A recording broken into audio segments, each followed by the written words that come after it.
In that last video, we talked about flash and ambient light balancing for a natural effect. And for that, we're exposing ambient light to be brighter and we're using less flash power. So we're being more subtle with the flash. Let's move on now. Let's talk about flash and ambient balancing for a dramatic effect in our images. Well, basically it's the exact opposite. So on this little scale, what we're doing is we're darkening down our ambient light and we're brightening up the flash power, okay? So we're using more flash and we're basically underexposing the ambient light, so we get kind of a darker and more dramatic look in the background. That's exactly what we see in these images. So let's take a look. Let's talk through these images. Over here on the left side, we have this is like our sinister headshot portrait, where we wanted to get this kind of more just dark look to this image because our lovely model here, Matt, he's actually an actor and he recently played the part of Scar from Lion King. We'll talk about this more later on, but he mentioned that he wanted to have kind of a dark cinematic portrait headshot.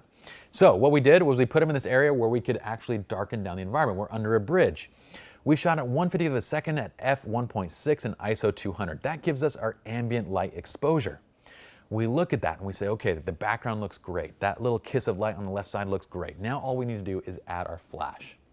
Well, because we want a more dramatic look, I shot Rembrandt and split light. But we shot that way so it has a very dramatic and kind of dark vibe. It has a lot of shadow, which gives a lot of dimension to that kind of duality, that kind of split personality, that evil versus good type thing.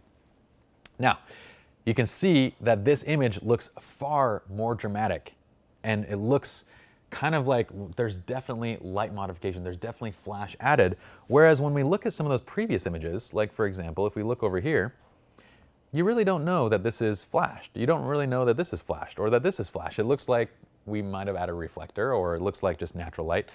And that's the difference, is that over here, these are gonna feel dramatic. They're gonna feel more punchy because we're pulling down that background exposure. Let's look at the next one.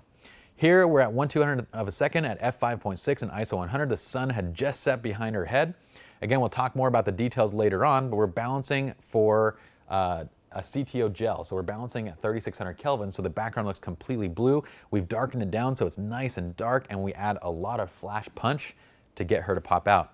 Notice how in each one of these scenes, before we add flash, the subject is almost pitch black. Whereas in the previous slide, before we added flash, the subject just looks slightly underexposed, just a little bit. Okay, so that's how you know we're going for dramatic effect versus for very soft natural effect, because the base exposure leaves the subject basically completely in the dark. So with ambient flash, this is again that gelled flash that's bouncing off of a reflector, a silver side at f5.6 and ISO 100. We're probably bouncing at around 1/2 to 1/4 power on this shot to get enough light onto her. Over here, same thing. We're bouncing, this is 1/200 of a second, f2.8, ISO 100. Same thing here, so we get that nice background shot. With every one of these situations, we approach it the exact same way we would with the natural setup. We approach the scene, we decide what we want that scene to look like. Do I want it to look bright and natural and airy with the exposure of the background, or do I want it to look dark? I'll take it at test shot and kind of decide what I want. Then, after I decide what I want the background to look like, I'd add my light. So again, right here, we're bouncing off of silver, and we're sending light right into her face, which gives us this beautiful kind of darkened down sunset shot as the sun sets over the desert. All right, so flash and ambient balancing for dramatic effects simply means that we're taking the ambient light down. We're generally gonna underexpose ambient light so we have lots of color and background detail, and then we're taking the flash power and we're bringing it up. That's like up like 2 thumbs up. 2 thumbs up for dramatic effect. All right, let's head on to the next video.